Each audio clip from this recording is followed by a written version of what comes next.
guys, what's up? Comeback Kid back again with another video, and today we were at Super Bitcon in Oklahoma City, Oklahoma 2016. Super Bitcon, let's go.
Stir it up, and they would want to hurl. They didn't even want to come near. It was like kryptonite. Get that away from me, Phil! It was like, there's something about making it green that made it the most unattractive thing. And that's like, move my hats off to the Nickelodeon people because they figured that out.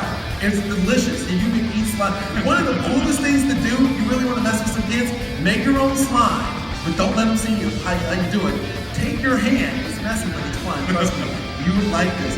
Dip your hand in slime, let the kids watch it drip down your arm, and then lick it. Oh my gosh! You know what I mean? You lose control and it goes over to the other person. Now, all questions in this game are worth 25 points, and whoever has the most points at the end of this game is going to win our grand prize. Hey, Gino, what's the grand prize? Our grand prize is a PlayStation 4, sponsored by the Escape OKC. Woo!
Comeback Kid back with another video. It's been a while.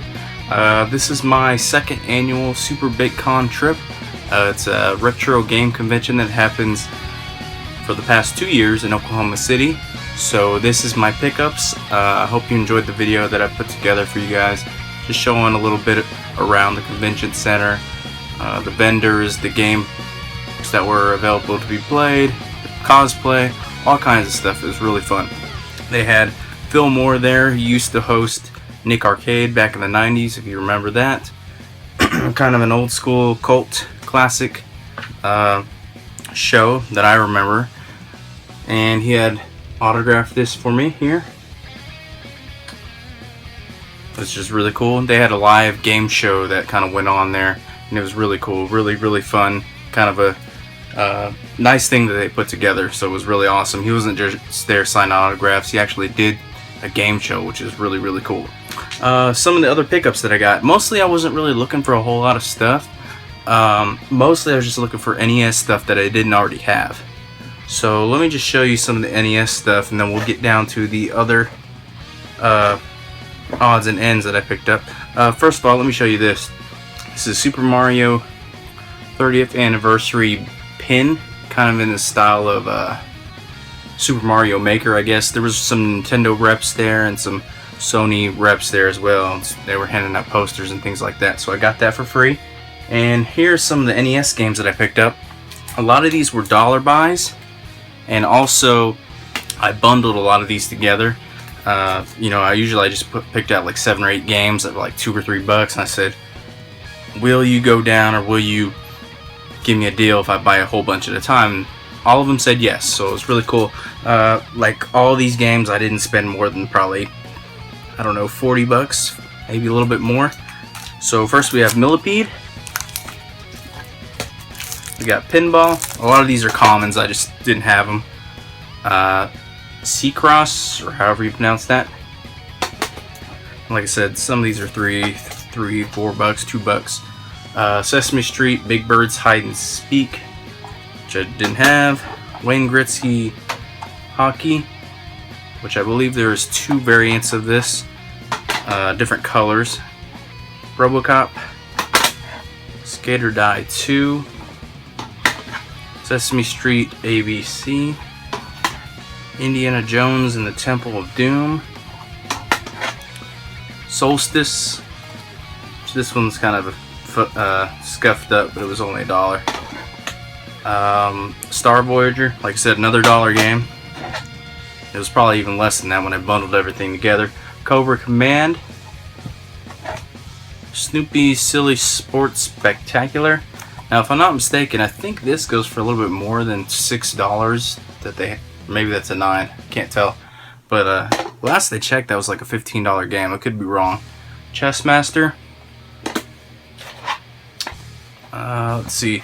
Owl something Turbo Racing. And this actually has a gold battery, so there's a battery pack in here. It's kind of weird for a racing game. Let me just reach off camera here. Magic Darts, Othello, Marble Madness, The Hunt for Red October with Sean Connery, Rad Racer 2, and this was $5, but I think I got it for less than that. And last I checked, this was a higher price game too.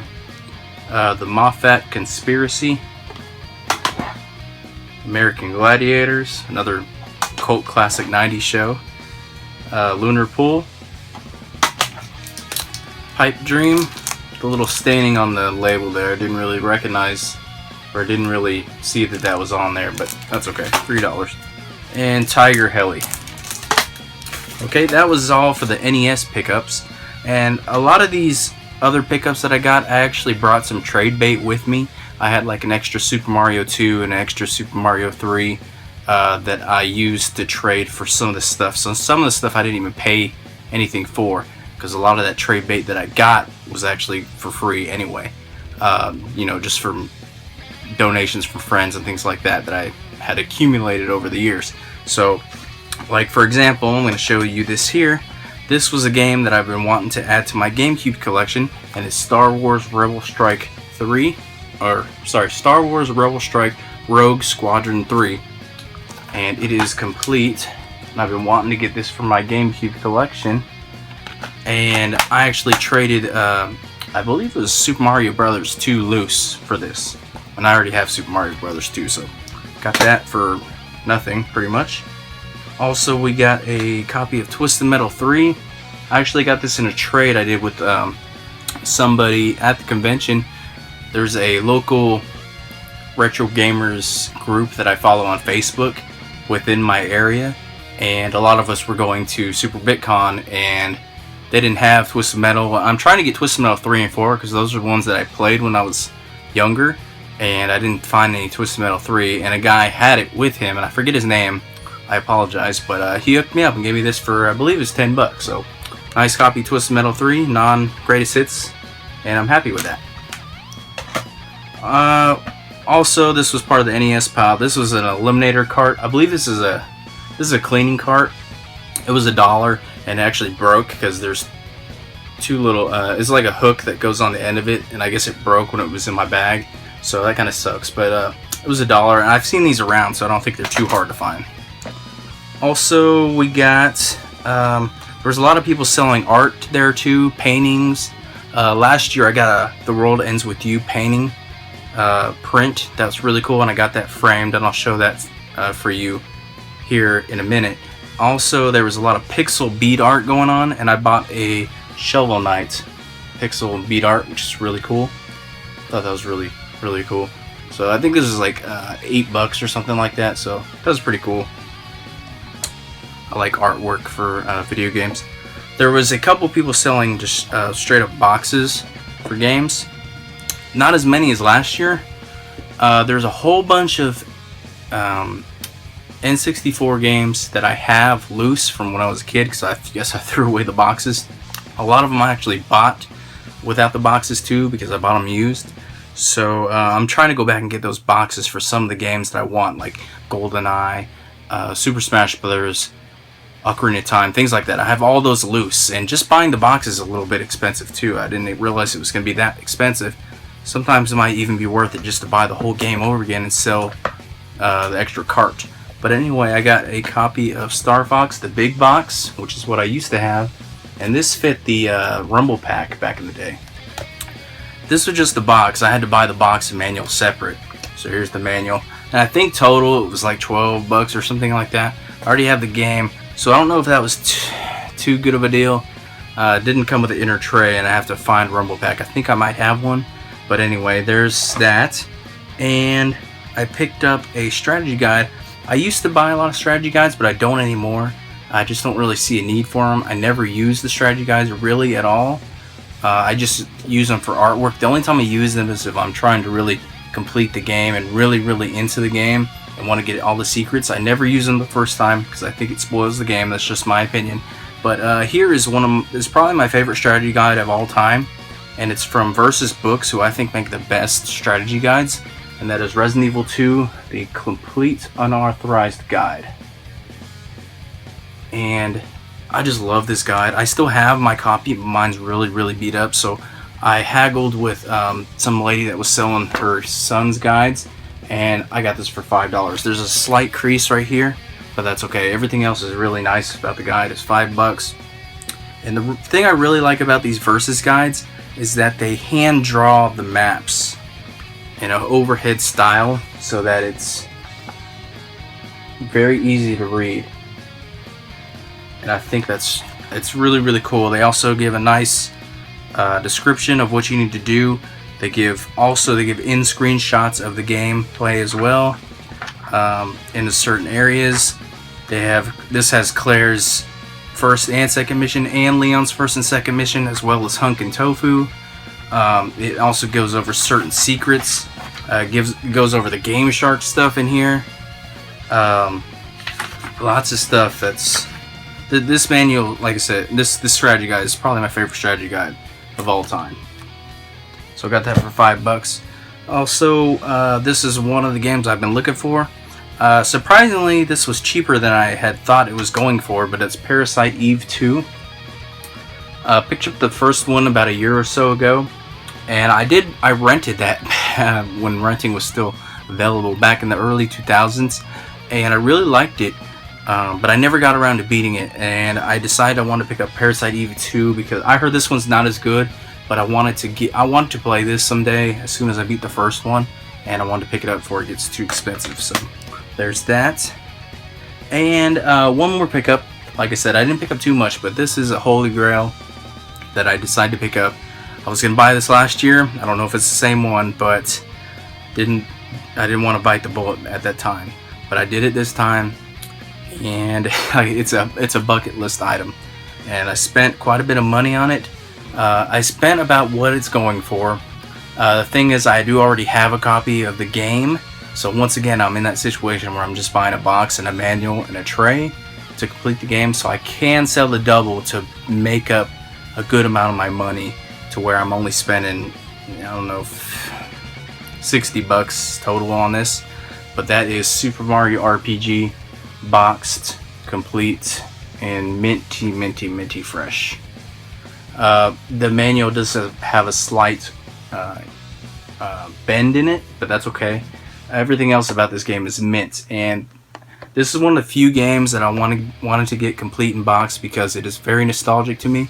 I remember borrowing this from a friend across the street from my other friend, watching them play it. So finally I was able to borrow it from them, and me and my other friend would take turns playing the game.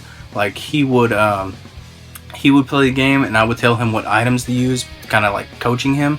And then we would switch off every now and then until we beat the game and collected all the secrets. And it was a really fun experience. And this is one of my favorite games of all time, so I had to have this complete, and it's definitely in my top 10 of all time.